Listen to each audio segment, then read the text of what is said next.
ವಚನ ಸತ್ಯ ವಚನ, ಭೂಮಿಗೆ ಬಂದ ವಚನ.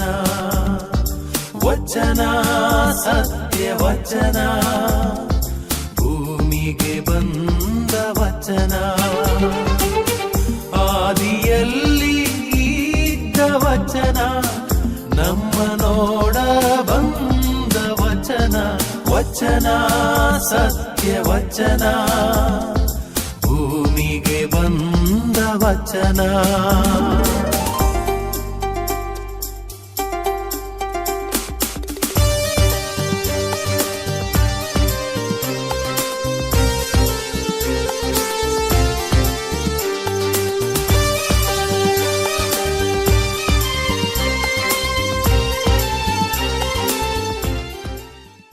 ಪಿತನ ಸುತನ ಮತ್ತು ಪವಿತ್ರಾತ್ಮನ ನಾಮದಲ್ಲಿ ಆಮೇನ್. ದೇವರ ವಾಕ್ಯವನ್ನು ಆಲಿಸೋಣ. ಲೂಕ ಅಧ್ಯಾಯ 9 ವಾಕ್ಯ 7.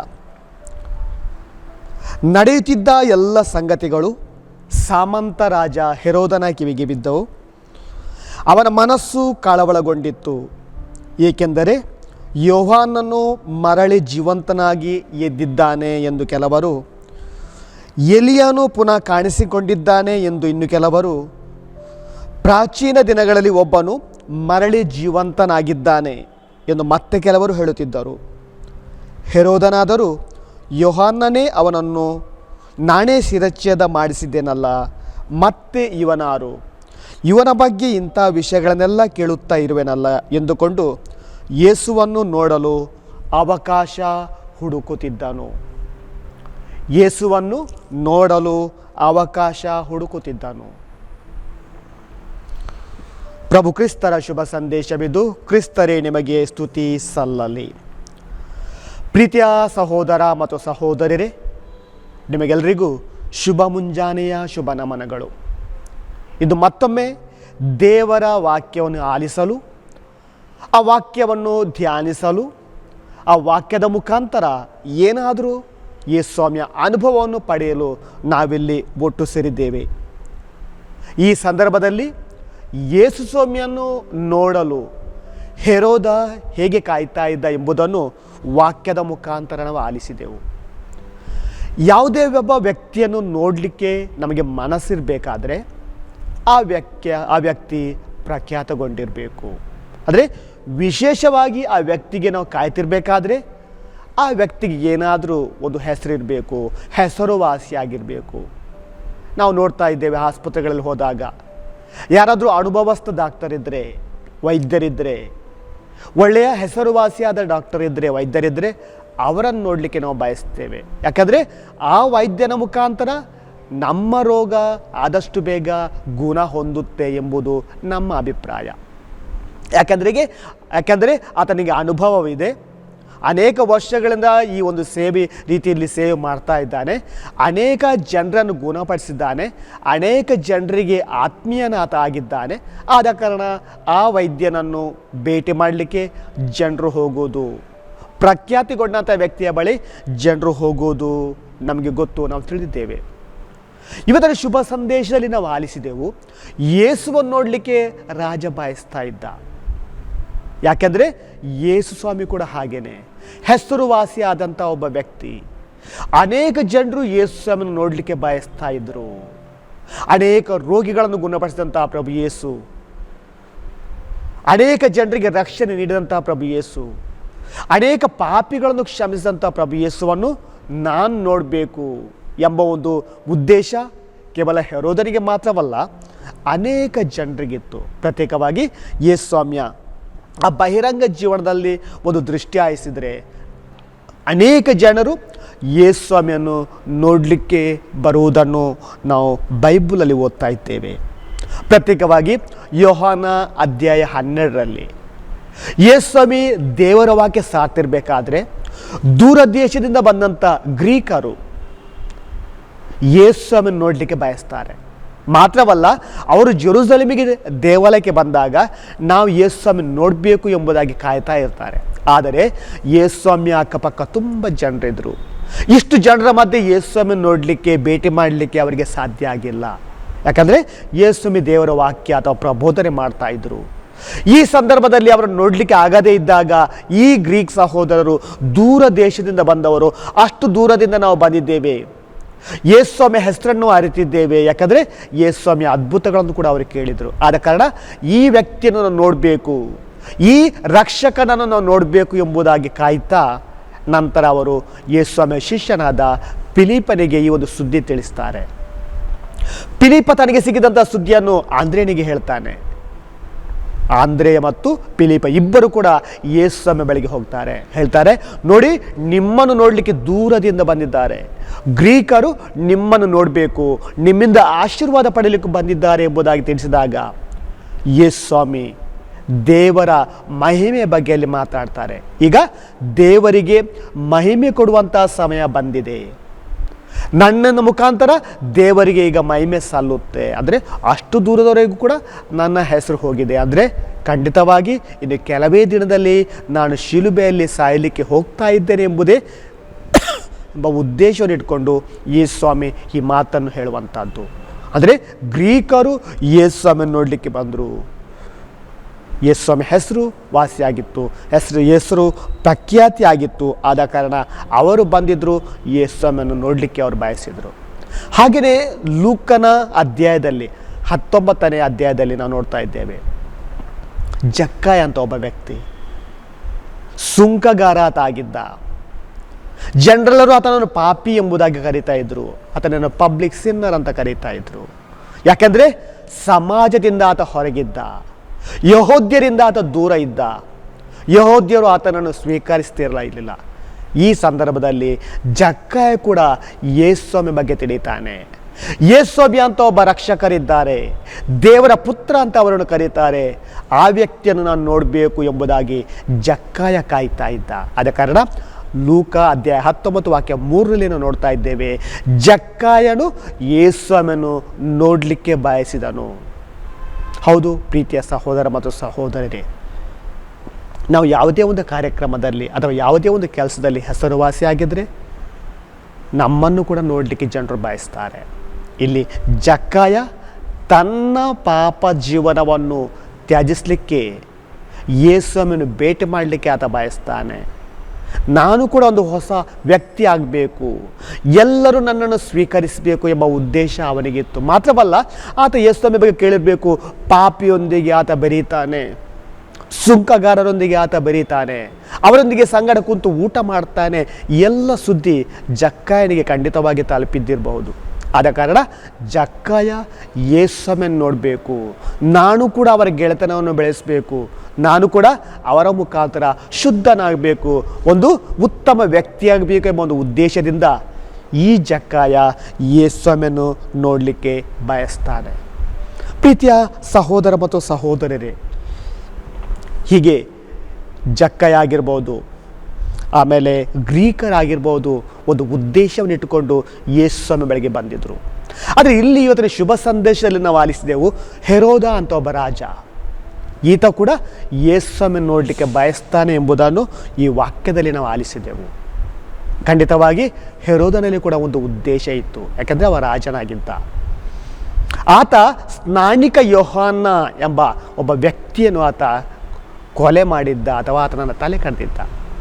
ಆದ ಕಾರಣ ಸ್ನಾನಿಕ ಯೋಹಾನ ಮಾಡುವಂಥ ಕೆಲಸವನ್ನು ಯೇಸುಸ್ವಾಮಿಯಲ್ಲಿ ಮಾಡ್ತಿರ್ಬೇಕಾದ್ರೆ ದೇವರ ವಾಕ್ಯವನ್ನು ಬೋಧಿಸುವಂಥದ್ದು, ಅದ್ಭುತಗಳನ್ನು ಮಾಡುವಂಥದ್ದು, ಜನರಿಗೆ ತಿಳುವಳಿಕೆ ಕೊಡುವಂಥದ್ದು, ಈ ಕೆಲಸವನ್ನು ಯೇಸುಸ್ವಾಮಿ ಮಾಡ್ತಿರ್ಬೇಕಾದ್ರೆ ಹೆರೋದ ತನ್ನಿಂತಾನೇ ಯೋಚನೆ ಮಾಡ್ತಾನೆ, ಇದು ಹೇಗೆ ಸಾಧ್ಯ? ಸ್ನಾನಿಕ ಯೋಹಾನನನ್ನು ನಾನೇ ಕೊಂದಿದ್ದೇನೆ, ಸ್ನಾನಿಕ ಯೋಹಾನಿಗೆ ನಾನೇ ಶಿಕ್ಷೆ ಕೊಟ್ಟಿದ್ದಾನೆ, ಆತ ಮತ್ತೆ ಬರುವುದು ಹೇಗೆ? ಸತ್ತ ವ್ಯಕ್ತಿ ಮತ್ತೆ ಬರುವುದು ಹೇಗೆ? ಪ್ರೀತಿಯ ಸಹೋದರ ಮತ್ತು ಸಹೋದರರೇ, ಒಂದು ವಿಷಯ ನಾವಿಲ್ಲಿಟ್ಟು ಗಮನದಲ್ಲಿಟ್ಟುಕೊಳ್ಬೇಕು, ಅದೇನೆಂದರೆ ಹೆರೋದ ಅಧಿಕಾರದ ದಾಹದಿಂದ ಯೇಸುವನ್ನು ನೋಡಲಿಕ್ಕೆ ಬಯಸ್ತಿದ್ದ ಆಗಿರ್ಬೋದು. ಯಾಕಂದರೆ ಸ್ನಾನಿಕ ಯೋಹಾನನನ್ನು ಆತ ಕೊಂದಿದ್ದ, ಯೇಸುವನ್ನು ಕೂಡ ಆತ ಕೊಲ್ಲಲಿಕ್ಕೆ ಪ್ರಯತ್ನ ಪಟ್ಟಿದ್ದ. ಈಗ ಮತ್ತೆ ಯೇಸುಸ್ವಾಮಿ ಹುಟ್ಟಿ ಬಂದಿದ್ದಾರೆ ಅಥವಾ ಮತ್ತೆ ಸ್ನಾನಿಕ ಯೋಹಾನ ಹುಟ್ಟಿ ಬಂದಿದ್ದಾರೆ ಅಂದರೆ ನನ್ನ ಕೊಳಕನ್ನು ಆತ ಜನರಿಗೆ ತೋರಿಸ್ತಾನೆ, ನನ್ನ ತಪ್ಪು ಜೀವನವನ್ನು, ಪಾಪದ ಜೀವನವನ್ನು ಆತ ಜನರಿಗೆ ತೋರಿಸ್ತಾನೆ ಎಂಬ ಒಂದು ರೀತಿ ಅಂಜಿಕೆ ಹೆರೋದನಿಗೆ ಇದ್ದಿತ್ತು. ಆದ ಕಾರಣ ಈ ವ್ಯಕ್ತಿಯನ್ನು ನೋಡಬೇಕು, ಯೇಸು ಸ್ವಾಮಿಯನ್ನು ನೋಡಬೇಕು. ಸ್ನಾನಿಕ ಯೋಹಾನ ಮತ್ತೆ ಹುಟ್ಟಿ ಬಂದಿದ್ದಾನೋ, ಮತ್ತೆ ಎದ್ದು ಬಂದಿದ್ದಾನ ಎಂಬ ಒಂದು ಅಂಜಿಕೆಯಿಂದ ಹೆರೋದ ಯೇಸು ಸ್ವಾಮಿಯನ್ನು ನೋಡಲಿಕ್ಕೆ ಬಯಸಿದ್ದಾನೆ. ಪ್ರೀತಿಯ ಸಹೋದರ ಮತ್ತು ಸಹೋದರರೇ, ಖಂಡಿತವಾಗಿ ಹೆರೋದನಿಗೆ ಯೇಸು ಸ್ವಾಮಿ ನೋಡುವಂಥ ಭಾಗ್ಯ ಸಿಕ್ಕಿದ್ದಿರ್ಬೋದು. ಯಾಕಂದರೆ ಯೇಸು ಸ್ವಾಮಿಯನ್ನು ನೋಡಲಿಕ್ಕೆ ಬಯಸಿದಂಥ ಯಾವ ವ್ಯಕ್ತಿಗಳು ಕೂಡ ನಿರಾಶರಾಗಿ ಹೋಗೋಲ್ಲ. ಇಲ್ಲಿ ಹೆರೋದನೇ ಕೂಡ ಯೇಸು ಸ್ವಾಮಿ ಸಿಕ್ಕಿದ್ರು. ಮಾತ್ರವಲ್ಲ, ಅನೇಕ ಜನರು ಯೇಸು ಸ್ವಾಮಿಯನ್ನು ಹುಡ್ಕೊಂಡು ಹೋಗುವಂಥ ಅನೇಕ ಘಟನೆಗಳನ್ನು ಕೂಡ ನಾವು ಶುಭ ಸಂದೇಶದಲ್ಲಿ ನಾವು ನೋಡ್ತಾ ಇದ್ದೇವೆ. ಯೇಸು ಸ್ವಾಮಿಯನ್ನು ಹುಡ್ಕೊಂಡು ಅಥವಾ ಯೇಸು ಸ್ವಾಮಿ ಹುಡ್ಕೊಂಡು ಹೋಗೋದು ಮಾತ್ರವಲ್ಲ, ಜನರೇ ಯೇಸು ಸ್ವಾಮಿಯನ್ನು ಹುಡ್ಕೊಂಡು ಬರುವಂಥ ಘಟನೆ. ಅನೇಕ ರೋಗಿಗಳಿದ್ದರು, ನಾವು ಗುಣ ಹೊಂದಬೇಕು, ಅಲ್ಲಿ ಯೇಸು ಅಂತ ಒಬ್ಬ ರಕ್ಷಕರಿದ್ದಾರೆ, ದೇವರ ಪುತ್ರ ಇದ್ದಾರೆ, ಅವರು ನಮ್ಮನ್ನು ಮುಟ್ಟಿದ್ರೆ ನಾವು ಆರಾಮ ಆಗ್ತೇವೆ, ನಾವು ಗುಣ ಹೊಂದ್ತೇವೆ ಎಂಬ ಉದ್ದೇಶದಿಂದ ಅನೇಕ ರೋಗಿಗಳು ಕೂಡ ಯೇಸು ಸ್ವಾಮಿ ಬಳಿಗೆ ಬಂದಿದ್ದರು. ಯೇಸು ಸ್ವಾಮಿ ಕೂಡ ಜನರ ಬಳಿಗೆ ಹೋಗಿದ್ರು. ನಾವು ಮತ್ತಾಯನ 5ನೇ ಅಧ್ಯಾಯದಲ್ಲಿ ನೋಡ್ತಾ ಇದ್ದೇವೆ. ಜನರಲ್ಲೆಲ್ಲ ನೆರೆದಿದ್ದರು. ಈ ಸಮಯದಲ್ಲಿ ಯೇಸು ಅಲ್ಲಿ ಹೋಗ್ತಾರೆ, ಅವರಿಗೆ ದೇವರ ವಾಕ್ಯವನ್ನು ಬೋಧಿಸ್ತಾರೆ. ಯಾಕಂದರೆ ಯೇಸು ಸ್ವಾಮಿ ಬಂದ ಉದ್ದೇಶ ಅದೇ, ದೇವರಿಗೆ ಶುಭ ಸಂದೇಶವನ್ನು ಸಾರುವಂಥದ್ದು, ದೇವರ ಆ ಅಮೋಘವಾದ ಪ್ರೀತಿಯನ್ನು ಸಾಮಾನ್ಯ ಜನರಿಗೆ ತಿಳುವಳಿಕೆ ಮಾಡುವಂಥದ್ದೇ ಯೇಸು ಸ್ವಾಮಿ ಜೀವನದ ಮುಖ್ಯವಾದ ಉದ್ದೇಶವಿತ್ತು. ಆದ ಕಾರಣ ಆ ಮತ್ತಾಯನ 5ನೇ ಅಧ್ಯಾಯದಲ್ಲಿ ನಾವು ನೋಡ್ತಾ ಇದ್ದೇವೆ. ಪರ್ವತದ ಪ್ರಸಂಗದಲ್ಲಿ ಯೇಸು ಸ್ವಾಮಿ ಜನರ ಬಳಿಗೆ ಹೋಗ್ತಾರೆ, ಅಲ್ಲಿ ತಮ್ಮ ಶುಭ ಸಂದೇಶವನ್ನು ಸಾರ್ತಾರೆ, ದೇವರ ಪ್ರೀತಿಯ ಬಗ್ಗೆ ಅವರಿಗೆ ವಾಕ್ಯವನ್ನು ಬೋಧಿಸ್ತಾರೆ. ಅನೇಕ ಜನರು ಯೇಸು ಸ್ವಾಮಿಯ ವಾಕ್ಯವನ್ನು ಆಲಿಸಲಿಕ್ಕೆ ಬಂದಿದ್ದರು. ಹೀಗೆ ಅನೇಕ ರೋಗಿಗಳು ಕೂಡ ಯೇಸು ಸ್ವಾಮಿ ಹುಡ್ಕೊಂಡು ಬಂದಿದ್ದರು. ನಾವು ಗುಣ ಹೊಂದಬೇಕು. ಇಬ್ಬರು ಕುರುಡು ನಾವು ನೋಡ್ತಾ ಇದ್ದೇವೆ. ಇಬ್ಬರು ಕುರುಡರು ಯೇಸು ಸ್ವಾಮಿಯನ್ನು ಹುಡ್ಕೊಂಡು ಬಂದಿದ್ದರು. ಕಣ್ಣು ಅವರಿಗೆ ಕಾಣೋಲ್ಲ. ಯಾರೋದೋ ಸಹಾಯದ ಮುಖಾಂತರ ಅವರು ಯೇಸು ಸ್ವಾಮಿ ಬಳಿಗೆ ಬಂದಿರಬಹುದು. ಯೇಸು ದಾವೀದ ಕುಲಪುತ್ರರೇ, ನಮಗೆ ರಕ್ಷಣೆ ಕೊಡ್ರಿ, ನಮಗೆ ದೃಷ್ಟಿ ಕೊಡ್ರಿ ಎಂಬುದಾಗಿ ಅವರು ಬೊಬ್ಬಿಡುತ್ತಾ ಯೇಸು ಸ್ವಾಮಿ ಬಳಿಗೆ ಬಂದದ್ದನ್ನು ನಾವು ಮತ್ತಾಯನ ಶುಭ ಸಂದೇಶದಲ್ಲಿ ಓದ್ತಾ ಇದ್ದೇವೆ 9ನೇ ಅಧ್ಯಾಯದಲ್ಲಿ. ಇಲ್ಲಿ ಈ ಕುರುಡರು ಯೇಸು ಸ್ವಾಮಿ ಮೇಲೆ ವಿಶ್ವಾಸ ಇಟ್ಟು ಬರ್ತಾರೆ. ನಮ್ಮ ರೋಗದಿಂದ ಗುಣ ಹೊಂದಬೇಕು, ನಾವು ನಮ್ಮ ದೃಷ್ಟಿಯನ್ನು ಪಡಿಬೇಕು, ಮತ್ತೆ ನಾವು ಪ್ರಪಂಚವನ್ನು ನೋಡಬೇಕು, ಮತ್ತೆ ನಾವು ಪ್ರಪಂಚದ ಸೌಂದರ್ಯವನ್ನು ನೋಡಬೇಕೆಂಬ ಉದ್ದೇಶದಿಂದ ಯೇಸು ಸ್ವಾಮಿಯನ್ನು ಹುಡ್ಕೊಂಡು ಅವರು ಬರ್ತಾರೆ. ಮತ್ತು ಕೆಲವು ಸಲ ಪ್ರೀತಿಯ ಸಹೋದರ ಮತ್ತು ಸಹೋದರರೇ, ನಾವು ಹೋಗೋದೇ ಇದ್ದಾಗ ಯೇಸು ಸ್ವಾಮಿ ನಮ್ಮನ್ನು ಹುಡುಕಿಕೊಂಡು ಬರುವಂಥ ಘಟನೆಯನ್ನು ಕೂಡ ನಾವು ಬೈಬಲಲ್ಲಿ ನೋಡ್ತಾ ಇದ್ದೇವೆ. ಪ್ರತ್ಯೇಕವಾಗಿ ನಾವು ಮತ್ತಾಯನ 4ನೇ ಅಧ್ಯಾಯದಲ್ಲಿ ನಾವು ನೋಡ್ತಾ ಇದ್ದೇವೆ. ಯೇಸು ಸ್ವಾಮಿ ತಮ್ಮ ಜೀವನವನ್ನು ಬಹಿರಂಗ ಜೀವನವನ್ನು ಆರಂಭಿಸಿದ ಹಂತದಲ್ಲಿ ಹೀಗೆ ಗಲಿಲೆಯ ಸರೋವರದ ಪಕ್ಕದಲ್ಲಿ ಹಾದು ಹೋಗ್ತಿರ್ಬೇಕಾದ್ರೆ ಅಲ್ಲಿ ಪೇತ್ರ ಮತ್ತು ಅಂದ್ರೇಯ ಅಂತ ಇಬ್ಬರು ಸಹೋದರರಿದ್ದರು. ಬೆಸ್ತರವರಾಗಿದ್ದರು. ಮೀನು ಹಿಡಿಯುವಂಥ ಕೆಲಸವನ್ನು ಅವ್ರು ಮಾಡ್ತಾಯಿದ್ರು. ಯೇಸು ಸ್ವಾಮಿ ಹಾದು ಹೋಗ್ತಿರ್ಬೇಕಾದ್ರೆ ಈ ಇಬ್ಬರು ವ್ಯಕ್ತಿಯನ್ನು ಹುಡ್ಕೊಂಡು ಹೋಗ್ತಾರೆ. ಅವರು ಮೀನು ಹಿಡಿಯೋದ್ರಲ್ಲಿ ಬ್ಯುಸಿಯಾಗಿದ್ದರು, ಮಗ್ನರಾಗಿದ್ದರು. ಯೇಸು ಸ್ವಾಮಿ ಅವರ ಬಳಿಗೆ ಹೋಗ್ತಾರೆ. ಯೇಸು ಸ್ವಾಮಿ ಹೇಳ್ತಾರೆ, ಬನ್ನಿ ನನ್ನನ್ನು ಹಿಂಬಾಲಿಸಿ. ಯೇಸು ಸ್ವಾಮಿ ಈ ಒಂದು ಮಾತನ್ನು ಕೇಳಿದ ಕೂಡಲೇ ಆ ಇಬ್ಬರು ವ್ಯಕ್ತಿಗಳು ಪೇತ್ರ ಮತ್ತು ಆಂದ್ರೇಯ ತಮ್ಮ ಬಲೆಗಳನ್ನು ಬಿಡ್ತಾರಂತೆ. ದೇವರ ವಾಕ್ಯ ಹೇಳುವಂಥದ್ದು. ತಮ್ಮ ದೋಣಿಯನ್ನು ಕೂಡ ಅಲ್ಲೇ ಬಿಡ್ತಾರಂತೆ. ಯೇಸು ಸ್ವಾಮಿಯನ್ನು ಹಿಂಬಾಲಿಸ್ತಾರೆ. ಅಂದರೆ ಯೇಸು ಸ್ವಾಮಿಯ ಆ ಒಂದು ವಾಕ್ಯಕ್ಕೆ, ಯೇಸು ಸ್ವಾಮಿಯ ಆ ಒಂದು ಕರೆಗೆ ಎಷ್ಟೊಂದು ಶಕ್ತಿ ಇತ್ತು, ಎಷ್ಟೊಂದು ಪ್ರಭಾವಶಾಲಿಯಾಗಿತ್ತು ಎಂಬುದಾಗಿ ಈ ಒಂದು ಘಟನೆಯಿಂದ ನಮಗೆ ತಿಳಿಯುತ್ತೆ. ನನ್ನನ್ನು ಹಿಂಬಾಲಿಸಿ ಅಂದ ಕೂಡಲೇ ಇಬ್ಬರು ಕೂಡ ಯೇಸು ಸ್ವಾಮಿಯನ್ನು ಹಿಂಬಾಲಿಸಿಕೊಂಡು ಹೋಗ್ತಾರೆ. ಮಾತ್ರವಲ್ಲ, ತಮ್ಮ ಜೀವನಕ್ಕೆ ಆಧಾರವಾದ ಆ ದೋಣಿಯನ್ನು ಅಲ್ಲೇ ಬಿಟ್ಟು ಬರ್ತಾರೆ. ತಮ್ಮ ಜೀವನಕ್ಕೆ ಆಧಾರವಾದ ಆ ಬಲೆಯನ್ನು ಕೂಡ ಅಲ್ಲೇ ಬಿಟ್ಟು ಬರ್ತಾರೆ. ಯೇಸು ಸ್ವಾಮಿಯನ್ನು ಹಿಂಬಾಲಿಸ್ತಾರೆ, ಯೇಸು ಸ್ವಾಮಿಯ ಸಂಗಡ ಜೀವಿಸ್ತಾರೆ. ಮಾತ್ರವಲ್ಲ, ಯೇಸು ಸ್ವಾಮಿಯ ಪ್ರೀತಿಯ ಶಿಷ್ಯರಾಗುವಂಥ ಭಾಗ್ಯ ಅವರಿಗೆ ಸಿಗುತ್ತೆ. ಹಾಗೆಯೇ ಮತ್ತೆ ಸ್ವಲ್ಪ ಮುಂದೆ ಹೋದಾಗ ದೇವರ ವಾಕ್ಯ ಹೇಳುತ್ತೆ. ಮತ್ತೆ ಅಧ್ಯಾಯ 5 ವಾಕ್ಯ 22ರಲ್ಲಿ ಯೋಹಾನ ಮತ್ತು ಯಾಕೋಬ ಮತ್ತಿಬ್ಬರು ಅಣ್ಣ ತಮ್ಮಂದರು, ಇವರು ಕೂಡ ಮೀನು ಹಿಡಿತಾ ಇದ್ದರು, ಬೆಸ್ತರಾಗಿದ್ದರು. ಯೇಸು ಸ್ವಾಮಿ ಅವರ ಬಳಿಗೆ ಹೋಗ್ತಾರೆ, ಬನ್ನಿ ನನ್ನನ್ನು ಹಿಂಬಾಲಿಸಿ. ನೋಡಿ, ಯೇಸು ಸ್ವಾಮಿ ಕೂಡ ನಮ್ಮನ್ನು ಹುಡ್ಕೊಂಡು ಬರ್ತಾರೆ. ಕೇವಲ ಜನರು ಮಾತ್ರ ಯೇಸು ಸ್ವಾಮಿ ಹುಡ್ಕೊಂಡು ಹೋಗ್ತಿದ್ದದಲ್ಲ, ಯೇಸು ಸ್ವಾಮಿ ನಮ್ಮನ್ನು ಹುಡ್ಕೊಂಡು ಬರ್ತಾರೆ. ಇಲ್ಲಿ ಯೋಹಾನ ಮತ್ತು ಯಾಕೋಬನನ್ನು ಯೇಸು ಸ್ವಾಮಿ ಹುಡುಕಿಕೊಂಡು ಬಂದರು. ಇವರು ಕೂಡ ಮೀನು ಹಿಡಿದಿರಬೇಕಾದ್ರೆ ಅವರಲ್ಲಿ ಕೂಡ ಮೀನಿದ್ದಿಲ್ಲ. ಬದಲಾಗಿ ಬಲೆಗಳನ್ನು ಸರಿಪಡಿಸ್ತಾ ಇದ್ದರು. ತಂದೆಯೊಂದಿಗೆ ಇವರು ಮೀನು ಹಿಡಿಯುತ್ತಿದ್ರು ಎಂಬುದಾಗಿ ಹೇಳುತ್ತೆ ದೇವರ ವಾಕ್ಯ. ಅಲ್ಲಿ ಜೆಬೆದಾಯ ಕೂಡ ಇದ್ದ. ಯಾಕೋಬ ಮತ್ತು ಯೋಹಾನನ ತಂದೆ ಜೆಬೆದಾಯ ಕೂಡ ಅಲ್ಲಿದ್ದ. ಎಲ್ಲರೂ ಮೂವರು ಕೂಡ ಸೇರಿ ಮೀನು ಹಿಡಿತಿದ್ದೆ. ಯಾಕಂದರೆ ಅವರ ಉದ್ಯೋಗವೇ ಅದೇ ಆಗಿತ್ತು. ಮೀನು ಹಿಡಿಯುವ ಉದ್ಯೋಗವನ್ನು ಅವ್ರು ಮಾಡ್ತಿದ್ರು. ಮೂವರು ಸೇರಿ ಮೀನು ಹಿಡಿದಿದ್ರು. ತಮ್ಮ ಜೀವನದ ಉಪಯುಕ್ತಕ್ಕೆ ಅದನ್ನೇ ಅವರು ಅವಲಂಬಿಸಿದರು. ಈ ಸಂದರ್ಭದಲ್ಲಿ ನಾವು ನೋಡ್ತಾ ಇದ್ದೇವೆ, ಅಲ್ಲಿ ಯೇಸುಸ್ವಾಮಿ ಹೋಗ್ತಾರೆ. ಯೇಸುಸ್ವಾಮಿ ಆ ಇಬ್ಬರನ್ನು ಕೂಡ ಕರೀತಾರೆ. ಯಾಕೋಬ ಮತ್ತು ಯೋಹಾನನ್, ಬನ್ನಿ ನನ್ನನ್ನು ಹಿಂಬಾಲಿಸಿ ಅಂತ ಹೇಳಿದಾಗ ಮತ್ತೆ ದೇವರ ವಾಕ್ಯ ಹೇಳುತ್ತೆ, ಇಬ್ಬರು ಕೂಡ ಸಹೋದರರು ದೋಣಿಯನ್ನು ಬಿಡ್ತಾರೆ, ಬಲೆಯನ್ನು ಕೂಡ ಬಿಡ್ತಾರೆ. ಮಾತ್ರವಲ್ಲ, ತನ್ನ ತಂದೆಯನ್ನು ಕೂಡ ಬಿಟ್ಟು ಯೇಸುಸ್ವಾಮಿಯನ್ನು ಹಿಂಬಾಲಿಸ್ತಾರೆ. ನೋಡಿ, ನಾನು ಮತ್ತೊಮ್ಮೆ ನೋಡ್ತಾ ಇದ್ದೇನೆ, ಯೇಸುಸ್ವಾಮಿಯ ಆ ಒಂದು ವಾಕ್ಯಕ್ಕೆ ಎಷ್ಟೊಂದು ಶಕ್ತಿ ಇತ್ತು. ಯೇಸುಸ್ವಾಮಿಯ ವಾಕ್ಯ ಎಷ್ಟೊಂದು ಪ್ರಭಾವಭರಿತವಾಗಿತ್ತು ಎಂಬುದಾಗಿ ನಮಗೆ ಈ ಒಂದು ಘಟನೆ ಮುಖಾಂತರ ತಿಳಿಯುತ್ತೆ. ಹೌದು ಪ್ರೀತಿಯ ಸಹೋದರ ಮತ್ತು ಸಹೋದರರೇ, ದೇವರ ವಾಕ್ಯ ಅದು ಶಕ್ತಿಶಾಲಿಯಾದದ್ದು. ಯಾಕಂದರೆ ಆ ವಾಕ್ಯಕ್ಕೆ ಜೀವ ಇದೆ. ಯಾವಾಗ ನಾವು ಅದನ್ನು ಆಲಿಸ್ತೇವೆ, ಆ ವಾಕ್ಯದ ಮುಖಾಂತರ ಏನಾದರೂ ಕೆಲವು ಅದ್ಭುತ ಘಟನೆಗಳು, ಅದ್ಭುತ ಕೆಲಸಗಳು ನಮ್ಮ ಜೀವನದಲ್ಲಿ, ನಮ್ಮ ಕುಟುಂಬದಲ್ಲಿ ಕೂಡ ನಡೆಯುತ್ತೆ. ಇಲ್ಲಿ ಕೂಡ ಇಂಥದೇ ಒಂದು ಸುಂದರವಾದ ಘಟನೆ. ಪೇತ್ರ, ಆಂದ್ರೇಯ ಯೇಸುವನ್ನು ಹಿಂಬಾಲಿಸ್ತಾರೆ. ಯೋಹಾನ, ಯಾಕೋಬ ಕೂಡ ತಮ್ಮ ಕೆಲಸವನ್ನು ಬಿಟ್ಟು, ತಂದೆಯನ್ನು ಬಿಟ್ಟು, ದೋಣಿಯನ್ನು, ಬಲೆಯನ್ನು ಎಲ್ಲವನ್ನು ಬಿಟ್ಟು ಯೇಸುಸ್ವಾಮಿಯನ್ನು ಹಿಂಬಾಲಿಸಿಕೊಂಡು ಹೋಗ್ತಾರೆ. ಯೇಸುಸ್ವಾಮಿ ಅವರನ್ನು ಹುಡುಕಿ ಹೋಗ್ತಾರೆ. ಅದಕ್ಕೆ ಫಲವಾಗಿ 4 ಮಂದಿ ಶಿಷ್ಯರು ಯೇಸುಸ್ವಾಮಿಯ ಪ್ರೀತಿಯ ಶಿಷ್ಯರಾಗಿ ಮಾರ್ಪಡ್ತಾರೆ. ಪ್ರೀತಿಯ ಸಹೋದರ ಮತ್ತು ಸಹೋದರರೇ, ಯೇಸುಸ್ವಾಮಿ ಕೇವಲ ಇವರನ್ನು ಮಾತ್ರ ಹುಡ್ಕೊಂಡು ಹೋದಲ್ಲ, ಬದಲಾಗಿ ಪಾಪಿಗಳನ್ನು ಕೂಡ ಯೇಸುಸ್ವಾಮಿ ಹುಡ್ಕೊಂಡು ಹೋಗ್ತಾರೆ. ಪ್ರತ್ಯೇಕವಾಗಿ ಮತ್ತಾಯ. ಹೇಗೆ ಜಕ್ಕ ಯೇಸುಸ್ವಾಮಿ ನೋಡಲಿಕ್ಕೆ ಬಯಸ್ತಾ ಇದ್ದ, ಇಲ್ಲಿ ಮತ್ತಾಯ ಅಂತ ಇನ್ನೊಬ್ಬ ಸುಂಕಗಾರ ಇದ್ದ. ಯೇಸುಸ್ವಾಮಿ ಆತನನ್ನು ಹುಡ್ಕೊಂಡು ಹೋಗ್ತಾರೆ. ಆತ ಅಲ್ಲಿ ಸುಂಕ ವಸೂಲಿ ಮಾಡ್ತಾ ಇದೆ ಎಂಬುದಾಗಿ ಹೇಳುತ್ತೆ ದೇವರ ವಾಕ್ಯ. ಮತ್ತಾಯ ಅಧ್ಯಾಯ 9ರಲ್ಲಿ ನಾವು ನೋಡ್ತಾ ಇದ್ದೇವೆ. ಸುಂಕ ವಸೂಲಿ ಕೆಲಸ ಮಾಡ್ತಿರ್ಬೇಕಾದ್ರೆ ಯೇಸುಸ್ವಾಮಿ ಅಲ್ಲಿ ಹೋಗ್ತಾರೆ. ಯೇಸುಸ್ವಾಮಿ ಆ ಮತ್ತಾಯನನ್ನು ಕರೀತಾರೆ, ನನ್ನನ್ನು ಹಿಂಬಾಲಿಸಿ ಎಂಬುದಾಗಿ ಹೇಳ್ತಾರೆ. ಇಲ್ಲಿ ಮತ್ತಾಯ ಕೂಡ ಹಾಗೇನೆ ಕೆಲಸವನ್ನು ತ್ಯಾಗ ಮಾಡಿ, ಅಲ್ಲಿ ಗಂಟಿನ ಮೂಟೆ ಇತ್ತು, ಅನ್ನದ ಮೂಟೆ ಇತ್ತಾಗಿರ್ಬೋದು, ಕೆಲಸ ಮಾಡ್ತಾ ಇದ್ದ. ಆ ಕೆಲಸವನ್ನು ಅಲ್ಲಿ ಜನರು ಕಾಯ್ತಿರ್ಬೇಕು ಅವನನ್ನು. ಆಗ ಅದೆಲ್ಲವನ್ನು ತ್ಯಾಗ ಮಾಡಿ ಯೇಸುಸ್ವಾಮಿಯ ಹಿಂದೆ ಬರ್ತಾನೆ. ಅಂದರೆ ಯೇಸುಸ್ವಾಮಿಯ ವಾಕ್ಯಕ್ಕೆ ಶಕ್ತಿ ಇತ್ತು.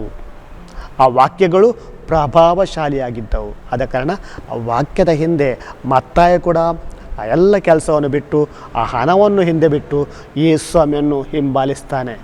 ಯಾಕೆ? ಯೇಸುಸ್ವಾಮಿ ಆತನನ್ನು ಹುಡುಕಿಕೊಂಡು ಬಂದಿದ್ದರು. ಆತೊಬ್ಬ ಪಾಪಿಯಾಗಿದ್ದ, ನಮಗೆ ಗೊತ್ತು, ಸುಂಕಗಾರರನ್ನು ಪಾಪಿ ಅಂತ ಕರಿತಾ ಇದ್ರು. ಆ ಪಾಪಿಯನ್ನು ಹುಡುಕುತ್ತಾ ಯೇಸುಸ್ವಾಮಿ ಬಂದರು. ಮಾತ್ರವಲ್ಲ, ಜೀವನದಲ್ಲಿ ಕಷ್ಟಪಡುವಂಥ ಎಲ್ಲ ವ್ಯಕ್ತಿಗಳಿಗೆ ಶಾಂತಿ ಸಮಾಧಾನಗೊಳ್ಳಲಿಕ್ಕೆ ಯೇಸುಸ್ವಾಮಿ ಅವರನ್ನು ಹುಡುಕಿಕೊಂಡು ಹೋದರು ಎಂಬುದಾಗಿ ಕೂಡ ನಾವು ಬೈಬಲಲ್ಲಿ ಓದ್ತಾ ಇದ್ದೇವೆ. ಯೇಸುಸ್ವಾಮಿ ಶಾಂತಿ ಕೊಡುವಂಥ ವ್ಯಕ್ತಿ, ಪ್ರೀತಿಯನ್ನು ತೋರಿಸುವಂಥ ವ್ಯಕ್ತಿ. ಎಲ್ಲ ಜನರನ್ನು ಶಾಂತಿಯಿಂದ, ಪ್ರೀತಿಯಿಂದ ಸ್ವೀಕರಿಸಲಿಕ್ಕೆ ಅವರು ಸದಾ ಸಿದ್ಧರಾಗಿದ್ದರು. ಹೌದು ಪ್ರೀತಿಯ ಸಹೋದರ ಮತ್ತು ಸಹೋದರರೇ, ಅನೇಕ ಜನರು ಯೇಸುಸ್ವಾಮಿನ ಹುಡ್ಕೊಂಡು ಹೋದರು. ಯೇಸುಸ್ವಾಮಿ ಅವರಿಗೆ ಸಿಕ್ಕಿದ್ರು. ಇನ್ನು ಕೆಲವು ಸಂದರ್ಭದಲ್ಲಿ ಯೇಸುಸ್ವಾಮಿ ತನ್ನ ಜನರನ್ನು ಹುಡ್ಕೊಂಡು ಹೋಗ್ತಾರೆ ಮತ್ತು ಖಂಡಿತವಾಗಿ ಯೇಸುಸ್ವಾಮಿ ಅವರನ್ನು ಆಶೀರ್ವದಿಸ್ತಾರೆ. ಇಲ್ಲಿ ಪೇತ್ರ, ಆಂದ್ರೇಯ, ಯೋಹಾನ, ಯಾಕೋಬ, ಮತ್ತಾಯನ ಜೀವನದಲ್ಲಿ ಕೂಡ ಹೀಗೇನೆ ಆಯಿತು. ಯೇಸುಸ್ವಾಮಿ ಆಶೀರ್ವಾದ ಸದಾ ಅವರ ಮೇಲೆ ಇತ್ತು. ಆ ಕಾರಣ ಆ ಆಶೀರ್ವಾದದ ಮುಖಾಂತರ ಅವರು ಶಿಷ್ಯರಾಗಲಿಕ್ಕೆ ಮಾತ್ರವಲ್ಲ, ದೇವರ ವಾಕ್ಯವನ್ನು ಸಾರಲಿಕ್ಕೆ ಅವರಿಗೆ ಸಾಧ್ಯವಾಯಿತು. ಇವತ್ತು ಈ ದೇವರ ವಾಕ್ಯನ ಆಸ್ತಿರಬೇಕಾದ್ರೆ ನಮ್ಮಲ್ಲಿ ಕೂಡ ಅಂಥ ಒಂದು ಬದಲಾವಣೆ ಬಂದಿರ್ಬೋದು. ನಮ್ಮನ್ನು ಕೂಡ ಯೇಸುಸ್ವಾಮಿ ಈ ವಾಕ್ಯದ ಮುಖಾಂತರ ಹುಡುಕಿಕೊಂಡು ಬಂದಿರ್ಬೋದು. ನಾವು ಕೂಡ ವಾಕ್ಯವನ್ನು ಧ್ಯಾನವಿಟ್ಟು ಧ್ಯಾನಿಸಿದಾಗ, ವಾಕ್ಯದ ಮಹತ್ವವನ್ನು ಅರಿತಾಗ ಖಂಡಿತವಾಗಿ ಯೇಸು ಮಾಡಿದಂಥ ಅದ್ಭುತ ನಮ್ಮ ಜೀವನದಲ್ಲಿ, ನಮ್ಮ ಕುಟುಂಬದಲ್ಲಿ ಕೂಡ ಆಗಲಿಕ್ಕೆ ಯಾವುದೇ ಸಂಶಯ ಇಲ್ಲ. ಆದ ಕಾರಣ ಪ್ರೀತಿಯ ಸಹೋದರ ಮತ್ತು ಸಹೋದರರೇ, ನಾವು ಕೂಡ ಯೇಸುವನ್ನು ಹುಡುಕಬೇಕು. ನಾವು ಕೂಡ ಯೇಸುವನ್ನು ಹುಡುಕೊಂಡು ಹೋಗಬೇಕು. ಖಂಡಿತವಾಗಿ ನಮ್ಮ ಜೀವನದಲ್ಲಿ ಕೂಡ ಪರಿವರ್ತನೆ ಆಗ್ಬೋದು. ಮಾತ್ರವಲ್ಲ, ಹುಡುಕಿದಂಥ ಯೇಸುಸ್ವಾಮಿ ನನಗೆ, ನಿಮಗೆಲ್ಲರಿಗೂ ಸಿಗ್ಬೋದು. ಆದ ಕಾರಣ ಈ ವಾಕ್ಯನ ಆಚರಿಸಬೇಕಾದ್ರೆ ಹೇಗೆ ಯೇಸುಸ್ವಾಮಿ ಅನೇಕರ ಜೀವನದಲ್ಲಿ ಪರಿವರ್ತನೆ ತಂದರು, ಅಂಥ ಪರಿವರ್ತನೆಯನ್ನು ನನ್ನ ಜೀವನದಲ್ಲಿ ಕೂಡ ತರಲಿ ಎಂಬುದಾಗಿ ಈ ವೇಳೆಯಲ್ಲಿ ನಾವು ಪ್ರಾರ್ಥಿಸೋಣ. ಕಣ್ಣುಗಳನ್ನು ಮುಚ್ಚೋಣ. ದಯಮಾಯ ತಂದೆ, ನಿಮ್ಮ ಪುತ್ರ ಪ್ರಭು ಯೇಸು ಸ್ವಾಮಿಯ ಈ ಪವಿತ್ರವಾದ ವಾಕ್ಯವನ್ನು ಆಲಿಸಲು ನಮಗೆ ಒಂದು ಅವಕಾಶ ಮಾಡಿಕೊಟ್ಟದ್ದಕ್ಕಾಗಿ ನಾವು ನಿಮಗೆ ಸ್ತುತಿ ಸ್ತೋತ್ರಗಳನ್ನು ಸಲ್ಲಿಸ್ತಾ ಇದ್ದೇವೆ.